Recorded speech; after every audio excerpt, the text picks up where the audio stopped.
¿qué es la verdad? Entonces me puse a buscar en el diccionario, saqué el polvo a los libros y me di cuenta, y dice que la verdad, me di cuenta que son definiciones muy abstractas y muy relativas, ¿sí? Y dice, la verdad es la correspondencia entre lo que pensamos o sabemos con la realidad.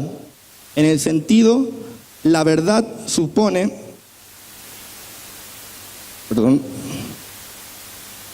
la concordancia entre aquello que afirmamos con lo que se sabe, lo que se siente o se piensa. De allí que el concepto de la verdad también abarque valores como la honestidad, la sinceridad y la franqueza.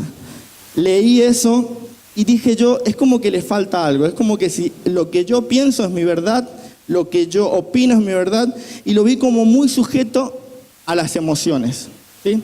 Y realmente me di cuenta que esa es una verdad, porque es la verdad relativa.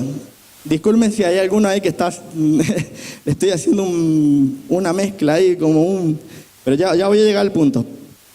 Esa es la verdad relativa, como decía hace rato, está la verdad y la verdad. La verdad relativa es, por ejemplo, hoy hace mucho calor, ¿sí?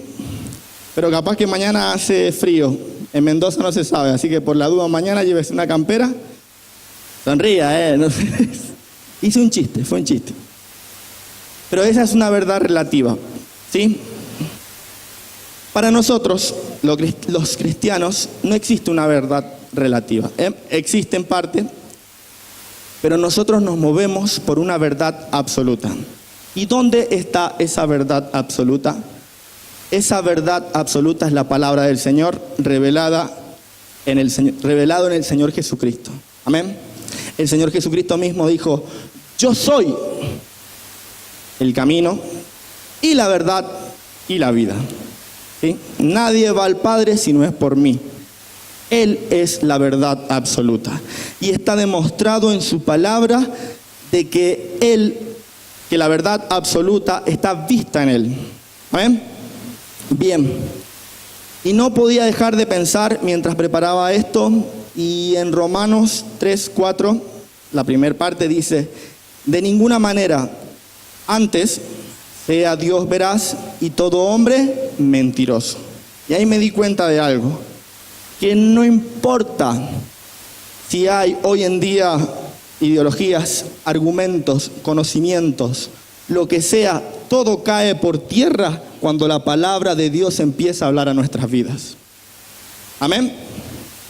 Y relativamente en la iglesia se empiezan a infiltrar estas ideologías, estos conocimientos, estos nuevos movimientos, ¿sí? Tanto que desde antes el apóstol Pablo le decía a Timoteo que tuviera cuidado de esto y que cuidara la sana doctrina, ¿sí? Que hablara la palabra. Es más, le manda, dice, procura con diligencia presentarte como obrero aprobado. Dice, como hombre aprobado por Dios, como obrero que no tiene de qué avergonzarse, ¿sí? Procura presentarte de esa forma. Dice, y después al final, dice que ocupa bien la palabra de verdad. ¿Sí? ¿Creemos en la verdad absoluta? Bien, porque la verdad, la veracidad de la palabra es absoluta. ¿Por qué? Porque es la única que cambia vidas, es la única que nos hace conocer al Señor, es la veracidad de la palabra la que nos hace sanos, es la veracidad de la palabra que nos hace salvos, es la veracidad de la palabra la que nos hace diferentes, es la veracidad de la palabra la que nos hace prevalecer contra las tinieblas, es la veracidad de la palabra la que nos hace libres. Amén. Es la veracidad de la palabra la que cambia. Yo no cambio, yo no sé qué piensa usted, yo no puedo cambiar el corazón de las personas aquí, yo solamente estoy reproduciendo algo que dice la palabra. Amén. Ahí entendemos de que la veracidad de la palabra produce cambios, produce cosas, ¿sí? Charles Spurgeon, por ahí alguno conoce a Charles Spurgeon. Él dice, Dios no escribió en la Biblia lo que te agrada a ti, sino la verdad. Es un patadón entre medio de la cabeza, señoras y señores, pero es real, porque la verdad nos confronta. La verdad duele, sí, pero la verdad nos hace cambiar. La verdad es la que muchas veces le esquivamos un poquito, sí, pero la verdad está escrita en cada pensamiento que están en este libro. Amén. Bien, vamos a abrir la palabra en Juan 8:31. El título dice: la verdad os hará libres. Amén. Dijo entonces Jesús a los judíos que habían creído en él. Fíjense, y es un dato de suma importancia de este. Dijo Jesús entonces, ¿a quiénes? A los judíos, dice, que habían creído en él. A nosotros, los que hemos creído en él, ¿sí? Si vosotros permaneciereis en mi palabra, seréis verdaderamente mis discípulos. Y si conoceréis la verdad, ¿y la verdad qué pasa? Nos hará libres. Amén. La verdad es la única, ¿qué hace la verdad en mi vida? Es la única que destruye argumentos, ideas, conocimiento, orgullos, soberbias. Es la única que echa por tierra cualquier argumento. ¿La verdad cuál? La verdad de la palabra. ¿Sí? Y dice el otro, el 33, está ahí. Dice, le respondieron, dice, linaje de Abraham somos y jamás hemos sido esclavos de nadie. Esto obviamente, después si ven el contexto, estos son los enemigos de la cruz de Cristo, como dice el apóstol Pablo, son aquellos sacerdotes, esos escribas que estaban en contra del Señor, provocando este error. ¿Sí? Dice, ¿cómo dices tú seréis libres? A lo que le contesta el Señor, 8:34, Jesús le respondió, de cierto os digo, que todo aquel que hace pecado, esclavo es del pecado. El 35, y el esclavo no queda en la casa para siempre, el hijo sí queda para siempre. El 36, así que si el hijo os libertare, seréis verdaderamente libres. Amén. ¿Qué hace la verdad en mi vida? Como les dije hace rato, destruye argumentos. Lo vimos ahí. Estas personas venían con un argumento diciendo, somos linaje de Abraham. ¿Por qué dices tú que realmente somos esclavos? Y el Señor, con tanta sabiduría y a la misma vez con paciencia, les empieza a hablar acerca de que estaban en pecado. Después más adelante dice, por causa de que ustedes dicen que no tienen pecado, vuestro pecado permanece. ¿Sí? Y los confronta de esa forma. Más adelante les dice de quiénes son hijos. Bueno, después lean el 8. Pero me encantó, bueno, una es de que destruye todo argumento y otra de que la verdad muestra mi pecado. ¿Sí? Algo que nos enamora de parte del Señor es la gracia. ¿Sí? Porque uno dice, ¿cómo puede ser que siendo como yo sea, el Señor todos los días abre la puerta de su casa? Pero lo que nos empieza a regular a nosotros, lo que nos muestra que estamos equivocados, es la ley, que es exactamente la verdad. ¿Sí? Que es un parámetro en el cual nos tenemos que mover, que es el parámetro en el cual el Señor Jesucristo se movió. Amén. Bien, y empecé a pensar en eso de esa meditación, ese conectar que tengo con el Señor, con el Espíritu Santo, y empecé a hacerle preguntas, obviamente, cada predicador tiene su forma, y una de las cosas que decía yo, ¿cómo ser libre y activando la verdad? ¿Cómo puedo activar la verdad en mi vida y ser libre? Y pude marcar 4 puntos. Uno, el primero, más importante, la obediencia. ¿Sí? Qué importante que es la obediencia. ¿Tienen calor? Yo los veo bastante. Hay calor. ¿Qué es la obediencia? La obediencia es una actitud de siempre estar dispuesto a hacer lo que se nos envía. Es como que estar expectante a lo que el Señor dice algo a nuestras vidas y lo vamos a hacer, hagámoslo. ¿Sí? Es una actitud, la obediencia. Amén. De paso, mientras no sé si arreglan ahí.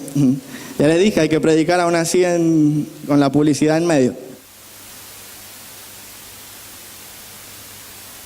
La obediencia es tan importante que cuando el Señor, en la primera escena de la palabra, en la primera escena de la Biblia, cuando el Señor pone al hombre en el huerto del Edén, lo único que le pide al hombre es obediencia. No le pide otra cosa, no le pide orame 3 horas, no le pide que haga no sé qué cosa, laburame el huerto, sí le dice que lo cuidara, pero le pide obediencia. ¿Cuál era la obediencia? De que de todos los árboles que estaban ahí podían comer, menos del bien y del mal. El discernimiento, ¿cierto era? Bien, el conocimiento del bien y del mal, disculpen. De todos podía comer, pero ese no. O sea, le pidió que fuera obediente, nada más. Lo demás, no dice la palabra si le dejó un parámetro. Lo único que le dijo es, no vas a comer de este árbol. ¿Y qué fue? Hizo el hombre, comió de ese árbol, exactamente, porque somos así. Nos llama la atención lo prohibido, no sé por qué. Uno de los enemigos de la obediencia para realizar lo que Dios dice es el razonamiento. Y aquí, cuando el hombre conoció el bien, conoció el bien y el mal, conoció haciendo lo malo. Y nace Descartes, un filósofo, decía, pienso, luego existo, dudo porque sé que cuando estoy dudando, entonces pienso, decía él. El sistema humanístico de la época de Noé, de la Torre de Babel, es el que hay hoy en día. Se está moviendo ese sistema humanístico de decir, démosle la espalda a Dios y sigamos lo que dicta el corazón, ¿sí? Let it be, no sé cómo living la vida loca. Ese es el sistema humanista de hoy, de decir de que estamos todos conectados, pero con el odio de por medio, no con el amor de Dios. Y ustedes saben a qué me refiero. Hoy, por la autoridad del Señor, he venido a decirles de que debemos ser obedientes, de que el Señor nos pide esto, obediencia. Amén. Es lo que nos pide, está escrito esto con parámetros. Tenemos la vida del Señor Jesucristo por la cual nosotros podemos vivir hoy y poder ser obedientes ante todo lo que dice la palabra. ¿Qué se levantan para que yo no sea obediente? Se levanta la duda, como decía Descartes, ¿sí? Viene ese espíritu que viene a decirnos a nosotros, ¿y será verdad? ¿Será cierto esto? ¿Me encontraré el día de mañana al Señor? ¿Estaré yendo por el camino correcto? Se nos presentan conocimientos erróneos, como dice la palabra en Juan, en 1 de Juan 3, habla acerca del Espíritu de Dios, que es el Espíritu que nos guía a toda verdad, y el Espíritu del Anticristo, que es un espíritu de error. El conocimiento erróneo muchas veces ingresa también en la iglesia. Ingresa a nuestras vidas mezclando lo que se siente en el ambiente desde afuera con las cosas del Señor. Y además, la mentira de creer de que somos igual a Dios. Bien, van a repetir conmigo, ¿sí? Señor Jesús, en este momento te entrego mi corazón y abro grande, grande, grande la mano de la fe para recibir cada palabra que se habla. En el nombre de Jesús. Amén. Bien. Seguimos. Y me di cuenta en esto, bueno, estábamos conversando de que le estaba comentando acerca de que la duda, el conocimiento erróneo y la mentira son grandes enemigos de la verdad y obviamente de nuestra obediencia a nuestro Dios, ¿sí? Y se me venía a la mente una frase que es impresionante Dice, a Dios no se lo razona, a Dios se le cree y se le obedece. Podemos decir un montón de cosas, podemos tener en nuestra mente un montón de conocimientos, un montón de ideologías. Puede ser una ideología capitalista, ideología marxista, ideología de lo que socialista, de lo que se venga a nuestra mente. Sí, pero nosotros tenemos que ser obedientes a la palabra del Señor. Tenemos que ser obedientes porque la veracidad de la palabra produce cambios. Por ahí el otro día escuchaba el testimonio de Ana y Ana decía que ella perdonó por obediencia. ¿Por la obediencia a quién? Obviamente al Señor y a su palabra. Amén. Eso produce cambios. Eso produce rupturas. Y quiero que lo veamos en 2 de Corintios 10:5, que dice, derribando argumentos y toda altivez que se levanta en contra del conocimiento de Dios y llevando cautivo, ¿qué? Todo pensamiento, ¿a dónde? A la obediencia a Cristo. El 6. Dice, y estando prontos para castigar toda desobediencia cuando vuestra obediencia sea perfecta. Amén. Qué importante que es la obediencia. Quiero decirles, aparte, y dejarles la esperanza, de que mañana usted se proponga, uno no es obediente de la noche a la mañana. Y no va a ser obediente en todo. Es un proceso, ¿sí? Es un proceso en el cual tenemos que decir, tengo que cambiar. La palabra me tiene que confrontar. Y me encanta en Hebreos 5:8 y habla acerca de que el Señor Jesucristo tuvo que aprender obediencia. Y si el Señor Jesucristo tuvo que aprender a obedecer, ¿cuánto más yo? ¿Cuánto más nosotros tenemos que aprender a obedecer? Todos los días, ¿sí? Se nos da un versículo y digamos, bueno, este versículo tenemos ahora, lo meditamos y decimos, bueno, en esto tengo que obedecer. ¿En qué le estoy pifiando, Señor? En esto. Perfecto. Entonces, ir todos los días a la presencia del Señor para que Él me ayude y poder obedecer la palabra de Dios, ¿sí? La palabra, el Señor no nos ha dejado huérfanos. Nosotros solo no podemos. Nos ha dejado un ayudador para que podamos. Es Él el que nos enseña a obedecer. Es el Espíritu de Dios el que nos enseña a obedecer. Nosotros por nuestra cuenta no lo podemos obedecer. Pregúntenle afuera, hay muchas cosas que dicen, y si todos lo hacen, robar, y todos lo hacen, y tener relaciones sexuales interfamiliares, y todos lo hacen.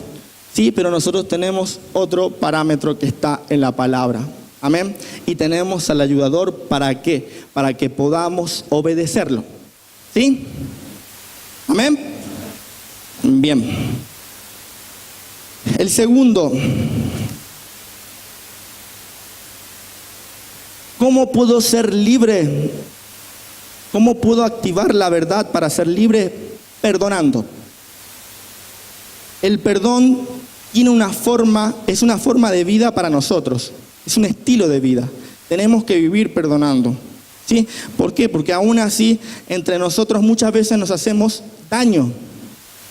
La Biblia habla, dice que van a venir los tropiezos. Hay por los de cuales vienen. Bueno, eso es que sea el Señor que se arregle con él. Pero dice, van a venir tropiezos. Y la idea es de que nosotros podamos tener el ministerio de la reconciliación en todo momento. ¿Sí? Lo que es 2 de Corintios habla acerca de este misterio de reconciliación y el perdón nos reproduce una gran verdad. ¿Cuál es la gran verdad? Esta gran verdad es de que Dios primeramente nos perdona a nosotros. ¿Cómo no debemos perdonar a nuestro hermano? Aquel que nos hizo un agravio. Si el Señor perdonó nuestros pecados, nos merecíamos el infierno, nos merecíamos lo peor. ¿Cómo nosotros no podemos perdonar a aquel que nos agravió? Sé que es un proceso, sé que muchas veces tenemos que hacerlo por obediencia, como hablaba yo hace un instante, pero el perdón es una forma de vida quiere tener un corazón limpio, quiere tener un corazón que pueda agradar al Señor, un corazón limpio para poder obtener la unción que viene del cielo. Perdone, sea libre, suelte. Amén. Es importantísimo este ministerio de la reconciliación, porque entendemos eso, de que el Señor primeramente nos perdonó a nosotros. ¿Sí? Y el Señor en la intimidad, mientras estaba orando, mientras estaba preparando esto, yo sentía en mi corazón de que aquí hay personas que necesitan perdonar. Acá hay personas que les han hecho un agravio, y no lo justifico, que se sienten vacíos, desenfocados. Y el Señor hoy les habla, que perdonen, que puedan soltar. El perdón no es porque esa persona se lo merece. El perdón es porque yo necesito ser libre y porque el Señor me perdonó primeramente a mí. Amén. Es justo que lo haga. Es justo que lo haga. Es tremendamente justo que lo hagamos. Amén. Bien. El tercer punto es la honra. Romanos 13:7. Me encantó una frase que dice: somos muy hipócritas que denunciamos lo malo, pero no anunciamos lo bueno. Y me encantó esto. Dice: pagad a todo lo que debéis. ¿Deben algo? ¿Alguno debe algo? Pague. Y si me deben a mí, paguen. Nada, mentira, en chiste. Dice: pagad a todo lo que debéis, al que tributo, al que impuesto. Muchos ahí con la FIM, me imagino que viven así. Yo debo patente, imagínense. Voy a tener que hacer un plan de pago o algo así. Dice, al que respeto y al que honra, honra. Y esto es muy importante. Y mientras meditaba esto, decía, es cierto que tenemos que honrar a aquellos hombres de Dios que están en este lugar, aquellos hombres y mujeres de Dios que están en todo momento sirviendo al Señor y a nuestras vidas, sirviendo en la iglesia. Pero está esto que es espectacular. ¿Por qué? Porque el hecho de que yo pague, por ejemplo, impuestos o que pague lo que yo estoy debiendo, primeramente estoy honrando a Dios, que es por sobre todas las cosas. Eso es una gran verdad. Que yo dé y honre a Dios con mis bienes, que yo dé mi diezmo, eso honra al Señor y por ende honra a la iglesia. Amén. El hecho de que yo honre rompe estructuras y rompe mentiras. Amén. El hecho que yo honre, a pesar de que esa persona tiene errores, a pesar de que esa persona muchas veces lo vemos equivocarse en parte, pero si vemos a alguien que Dios ha puesto en autoridad, honramos a lo que Dios puso sobre esa persona, sobre ese hombre, sobre esa mujer. No honramos directamente al hombre. ¿Sí? Es muy importante la honra. La palabra nos dice que honremos a quienes principalmente. Al papá y a la mamá. Honrarás a tu padre y a tu madre. ¿Sí? Y muchos de los que estamos en este lugar, qué difícil que es honrar a tu papá y a tu mamá. ¿Por qué? Por el hecho de que ellos se han equivocado. Por el hecho de que ellos han cometido errores. Pero la palabra nos enseña que aún así los tenemos que honrar. A esos hombres de Dios como nuestros jefes. Vamos a decir, ¿qué hombre de Dios es mi jefe? Si capaz que es un adúltero. ¿Qué hombre de Dios es mi jefe? Si capaz que es un ladrón. Pero la palabra de Dios me dice que toda autoridad ha sido puesta por Dios. ¿Cómo no honrar? El otro día, mientras salía, le doy gracias a Dios porque estoy empezando a vender. ¿Sí? Esto es de parte del Señor porque la economía está difícil Y no sé, el Señor está conmigo. Bueno, llego este jueves. Me quedé hasta el final, tenía un cliente, gracias a Dios pude vender, y tenía que venir a este lugar y sentí algo muy poderoso de parte del Señor en mi corazón. Mi jefe se quedó ahí ayudándome para poder cerrar la venta. Y sentí de parte del Señor, digo, lo voy a llevar hasta la casa. Pues él tiene vehículo, pero justamente en ese momento se lo había llevado la esposa. Y lo hice, ¿sí? Aparte que estaba contento y venía cantando en el auto, todo se lo debo a Él, porque realmente todo se lo debo a Él. Desde el hecho de que estoy respirando, se lo debo a Él.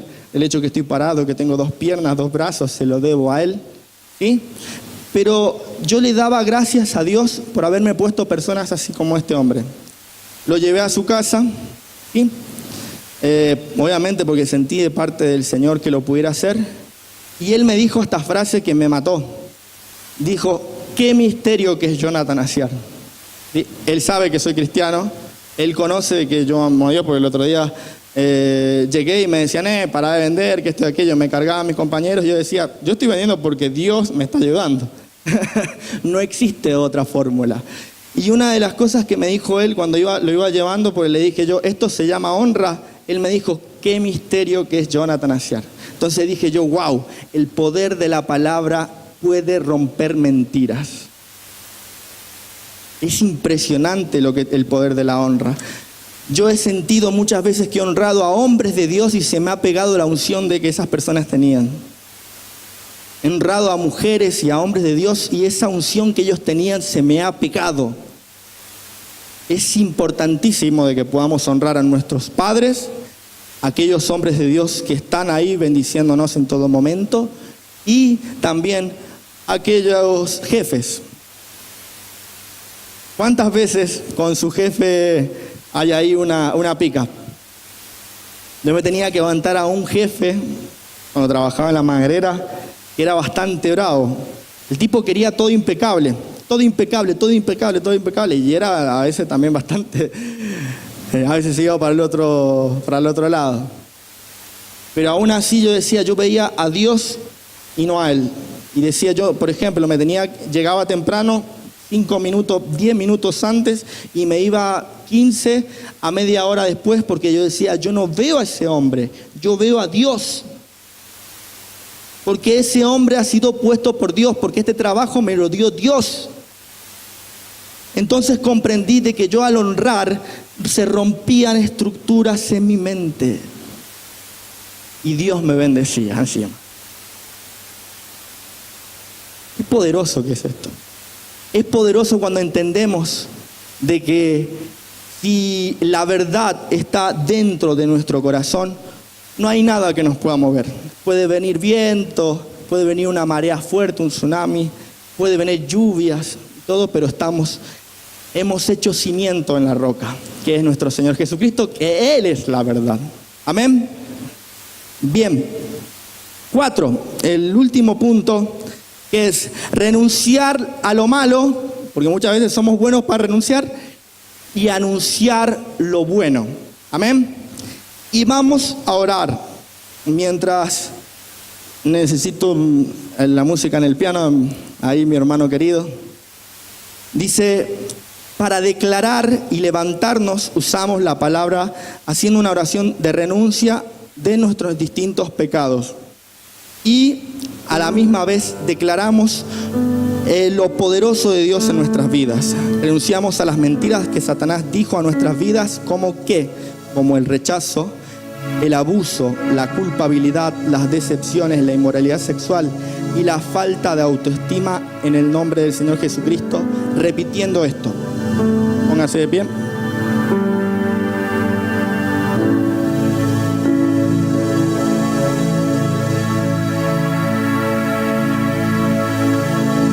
Si en este tiempo has sentido decepciones, el Señor dice esto. Quiero que lo repitas conmigo. Aunque mi padre y mi madre me dejaran, con todo, Jehová me recogerá. Si hoy se ha sentido, si ahora repiten conmigo, y en una de esas han sentido culpabilidad, el Señor dice, ¿quién? Repitan conmigo, ¿quién acusará a los escogidos de Dios? Dios es el que justifica. Si hoy han sentido de que su pecado es la inmoralidad sexual, declare esto. Mas cuando el pecado abundó,